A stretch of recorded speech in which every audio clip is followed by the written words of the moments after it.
तो हमले लगातार बढ़ते जा रहे हैं और हमलों की चपेट में आम नागरिकों के साथ साथ तमाम दूसरे लोग भी आ रहे हैं। आपको बता दें कि हमलों की चपेट में पत्रकार आ गए हैं। एक पत्रकार इस हमले का शिकार हुआ, जिसे इलाज के लिए अस्पताल में भर्ती करवा दिया गया। ये बड़ी खबर आपको बता रहे हैं। इस महायुद्ध का असर लगातार आप देखिए किस तरीके से बढ़ता जा रहा है। बमबारी की चपेट में एक पत्रकार, ये तस्वीरें हम एक्सक्लूसिवली आपको दिखा रहे हैं। देखिए ये पत्रकार जो कि रिपोर्टिंग के लिए वहां पर पहुंची हुई थी, लगातार वहां से रिपोर्टिंग कर रही थी, लेकिन वहां पर एक बम धमाका हुआ जिसकी चपेट में आई और उसके बाद आप देखिए किस तरीके से अफरा तफरी मच गई। हालांकि वहां पर मौजूद सैनिकों ने उस पत्रकार को फौरी तौर पर अस्पताल पहुंचाई। ये तस्वीरें बताती है किस तरीके की अफरा तफरी वहां पर मची हुई है।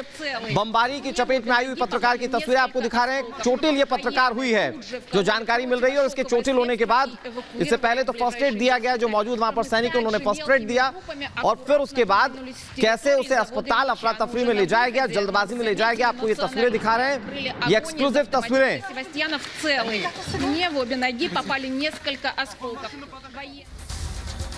तो लगातार खार्किव पर हमले जारी हैं, दूसरी जगहों पर लगातार हमले जारी हैं। अनुराग ने आपको ये तस्वीर दिखाई कि किस तरह से इस हमलों के बीच अफरा तफरी मची है। अब पत्रकार भी सुरक्षित नहीं है। इसके पहले एक अमेरिकी पत्रकार की मौत की खबर भी सामने आई थी, और अब दूसरे पत्रकार भी यहाँ खुद को सुरक्षित महसूस नहीं कर रहे हैं। लेकिन इस बीच रिपब्लिक भारत की टीम लगातार यूक्रेन से हर तस्वीर भी आप तक पहुंचा रही है। हमारी सबसे बड़ी टीम ग्राउंड जीरो पर वहां मौजूद है, और अब ये खबर मिल रही है कि रूस के टैंक के हमलों के बीच बच्चे भी सुरक्षित नहीं है। 2 साल के बच्चे की मौत हुई है। 2 महिलाओं की मौत की खबर भी सामने आ रही है। 2 साल के बच्चे की मौत हुई है। रूस ने टैंक से हमला किया, उसमें 2 साल के बच्चे की और एक महिला की मौत हुई है।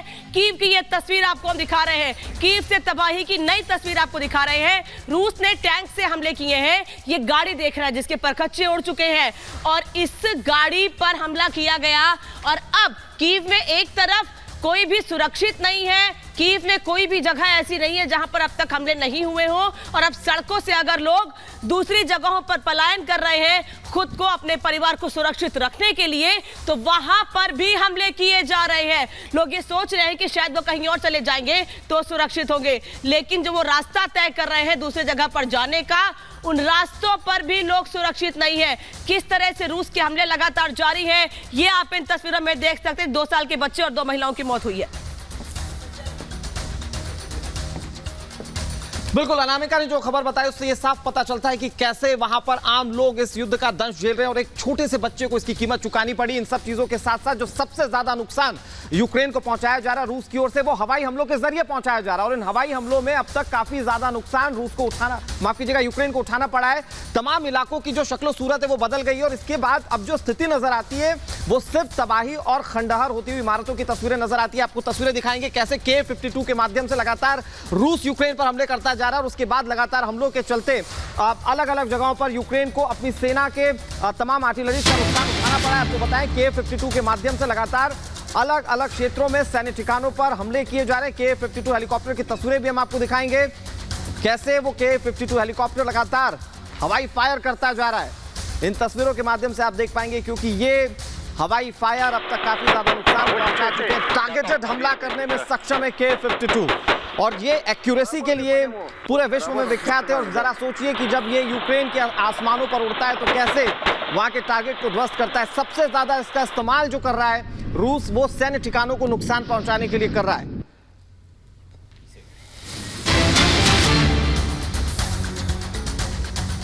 और एक और बड़ी खबर आपको बता दें, रुबिज्ने में बमबारी के बाद भारी तबाही, जहां बमबारी के बाद भीषण आग लग गई है। रुबिज्ने की तस्वीर आपको दिखाएंगे, यहां पर भी बमबारी और बमबारी के बाद भारी तबाही मच गई।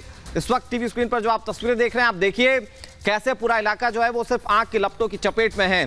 कुछ लोग कोशिश जरूर कर रहे हैं वहां पर आग को काबू में करने के लिए, लेकिन ये उस वक्त काफी मुश्किल नजर आ रहा है आग को अपनी काबू में करना, क्योंकि सारा इलाका जो है वो आग की चपेट में आ चुका है। आप देखिए बमबारी के बाद की स्थिति है, जहां पर एक के बाद एक ताबड़तोड़ बम बरसाए गए, और बम बरसाए जाने के बाद वहां पर पूरा इलाका जो है वो आग की चपेट में आ गया, और सब कुछ राख में होता हुआ नजर आ रहा है। रुबिज्ने की ये तस्वीरें आपको दिखा रहे हैं जहां पर भारी तबाही मची है। तो अनुराग ने तस्वीर आपको दिखाई कि कैसे तबाही मची हुई है चारों ओर। तबाही की लगातार बड़ी तस्वीरें आप तक हम पहुंचा रहे हैं। इस बीच टोचकायु मिसाइल को रूस ने निशाना बनाया है। वो टोचकायु मिसाइल जिसको लेकर यूक्रेन बड़े बड़े दावे कर रहा है कि हम रूस पर हमले कर रहे हैं, लेकिन इस बीच टोचका यू मिसाइल को रूस ने निशाना बनाया है। ये वही टोचका यू मिसाइल है जिसके दम पर यूक्रेन लगातार रूस पर हमले कर रहा है, लेकिन अब यूक्रेन की टोचका यू मिसाइल को रूस ने मार गिराया है। ये तस्वीर आपको दिखा रहे हैं मारियोपोल की, जहां टोचका यू मिसाइल मार गिराई गई है। दरअसल मारियोपोल को लेकर यूक्रेन ने यह दावा किया है 2 दिन पहले ही कि जितना हिस्सा रूस की सेना ने अपने कब्जे में लिया है, अब उस हिस्से को अपने कब्जे में वापस हम ले लेंगे, यूक्रेन का यह कहना है। और एक और अहम तस्वीर के लिए आप रुक करते हैं अनुराग का, लेकिन उससे पहले यह तस्वीरें आपको हम दिखा रहे हैं टोचका यू मिसाइल, जहां रूस ने टोचका यू मिसाइल मार गिराई है। बिल्कुल अनामिका ये बता रही है कैसे टोचका यू मिसाइल को ध्वस्त किया गया, लेकिन ये टोचका यू मिसाइल इस जंग में यूक्रेन की एक बड़ी ताकत है। तो कैसे ये बड़ी ताकत है आपको समझाने की कोशिश करते हैं। दरअसल ये टोचका यू मिसाइल बहुत सारी खासियतों को समेटे हुए, जिसके दम पर अभी यूक्रेन जंग लड़ रहा है। इन मिसाइलों को दरअसल ट्रक से ले जाया जा सकता है, यानी कि ये इजी टू पोर्ट है। इस जंग के मैदान में आसानी से ट्रक के माध्यम से इसे एक जगह से दूसरी जगह ले जाया जा सकता है। इसकी मारक क्षमता 120 किलोमीटर की है। बैलिस्टिक क्रूज मिसाइल ये मोड इसका होता है, और जिसके माध्यम से इसके जो रेंज होती है, स्पीड होती है, उसे बढ़ाया जाता है। बैलिस्टिक क्रूज मिसाइल का सीधा मतलब ये होता है कि उसकी मारक क्षमता जो है वो ज्यादा होगी, उसकी रेंज ज्यादा होगी। बैलिस्टिक मोड अधिक रेंज और गति देता है, जैसा कि हमने आपको बताया कि ये टोचका यू मिसाइल है। क्रूज मोड इसे ज्यादा सटीक बनाता है। देखिए किसी भी जो मिसाइल को अगर आप देखें तो सबसे ज्यादा उसमें खासियत होनी चाहिए कि वो कितनी एक्यूरेसी के साथ वो टारगेट को हिट करता है, और ये टोचका यू मिसाइल की खासियत है।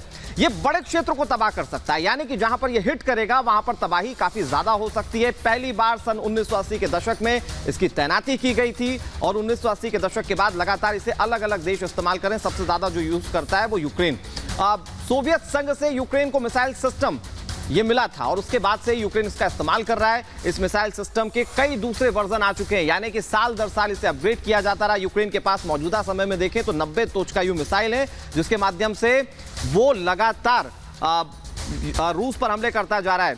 और अब आपको मृदुल के पास ले चलते हैं, जो कि ग्राउंड जीरो पर मौजूद हैं, और उन्होंने जो रिपोर्ट तैयार की है वहां पर मौजूदा स्थिति को देखते हुए वो हम आपको दिखाते हैं। हम लगातार